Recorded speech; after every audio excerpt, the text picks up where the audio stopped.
On my left, you'll see a 1993 Craftsman LT4000. And on my right is a 1990 John Deere 170. So, what I'm going to be doing with these two tractors today is I'm going to be doing a side-by-side comparison of them, kind of walk around showing the features of them.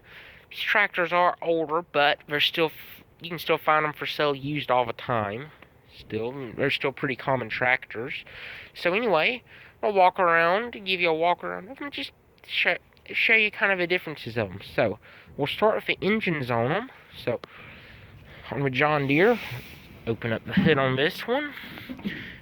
It's got a Kawasaki SC420V overhead valve, which is about a 14 horsepower engine, I believe. And it puts off pretty good power. It's enough power to cut the yard and pull the trailer behind it, which is pretty good. That's what I need. It has plenty of power. And Craftsman, you'll open the hood. Aha, Kohler Command 14 horsepower. So about the same power engine. This is honestly, to be honest, this is the only Kohler engines that I like, honestly. I mean, I hadn't really had any of the new ones like the Courages, but I really don't want to with what I've read about them. So, this is really, in my opinion, the only good Kohler I would own anyway. It's the only one I would own. Maybe the other ones are good, but this is the only one of it I would own, personally. It's a good engine. Runs pretty good. So anyway, and it's got the battery under the hood. Both of these do, which I kind of like because that means they have bigger gas tanks in the back than if they had them under the hood. So bigger gas tanks. So this one does have a metal hood, and this one's got the typical John Deere plastic hood, which, for those of you that know these John Deeres well, know that kind of hard to find the ones with plastic hoods, which is pretty much like 99% of them, and it's hard to find them with a good hood. But this one's actually in pretty good shape, believe it or not. So anyway, to do kind of a walk around of them and show you where everything is on them. So here's the gas tank on the John Deere, and it's got like, this was on here when I got it, I guess like a laundry detergent cap or something, I guess. But, I mean, it leaks around, it seems a little, but it works, so might probably get around to hopefully replacing it one of these days, but gets the job done. So this is, one's got the gas tank right here, got the original gas cap on it, and under the seat on this one, it's just got the model tag. It's made January 28th of 93. Now the John Deere's, they don't have that. You kind of have to run the numbers and look at them. They had like kind of a different number scheme for each year, and what I believe by looking at it, if I was looking at it right, according to some stuff that I've read, this is a 1990, according to like this section through here. So it's got N00170, 170 meaning it's a 170, and then like after that, those numbers right there are supposed to have a year in it. I believe it's a 1990. It could be an 89, but you should let me know down in the comments if you know for sure. So, there's the numbers. 170. This one's got a 38-inch deck on it. It's a pretty solid deck, pretty beefy, thick deck. This one, Craftsman, of course. For those of you who know these Craftsman Husqvarna tractors, you know the decks are kind of a weak point on them. It is a lot thinner, but got a 42-inch, typical AYP 42-inch. And this one, like a lot of them, I know they have rust issues, and this one has some surface rust, and this one actually had to get welded, as you can see there. It's a pretty strong weld. I had a friend that we know welded it for me. He did a really good job on it, so I appreciate that. It looks really good, and really beefy.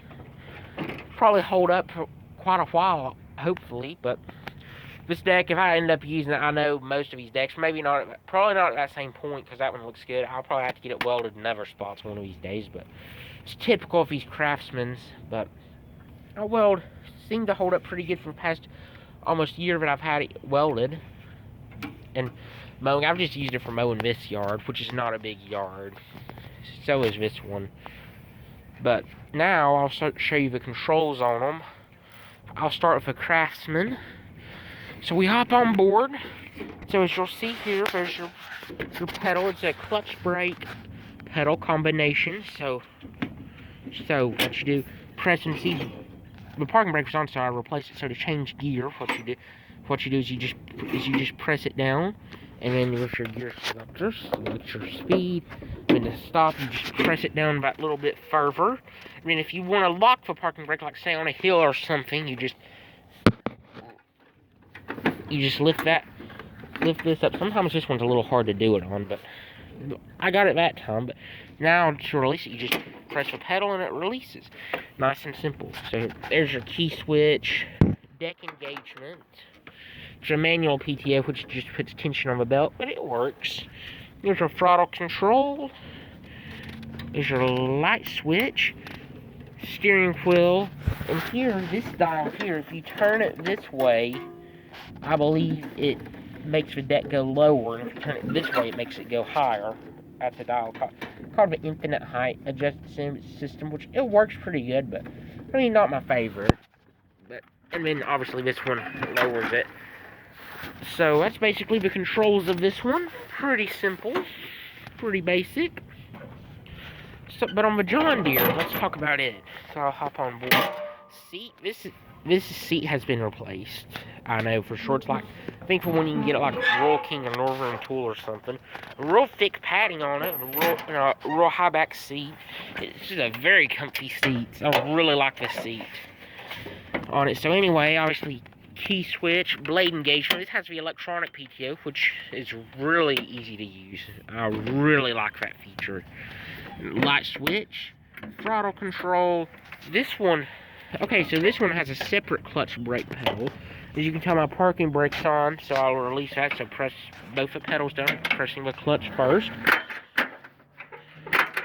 Release it. And in order to change gear, what you do when you're driving, you press down your clutch, and change your speed. And then to stop, what you do is you press down the clutch, then press down the brake. And then if you want to, and then while you're doing that, if you want to lock it in place, you just lock the parking brake like that while holding both the pedals down. And here's the deck height option on this one.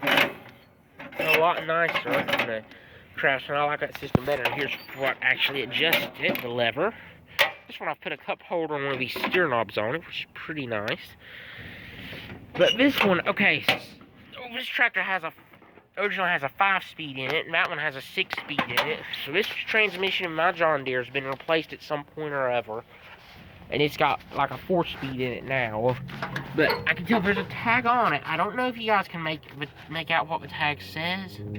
So faded, but I remember looking at it and it faintly saw 1997. And remember, this tractor, I think, to the 1990.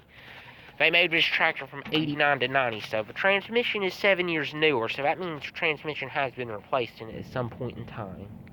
But, anyway, so, that's pretty much all there is to compare on them. We'll do a running, start them up and run them by each other, but that one's got a dead battery, you know. Really don't feel like jumping it off right now, but this is just a specs video. Maybe I'll do a video of them running in comparison together. Let me know if you want to see that. So, anyway, that was a comparison of these two tractors. Be sure to like, subscribe, and comment, and let me know what sort of videos you want to see me do in the future. With that, thanks for watching, and be sure to come back for the next video.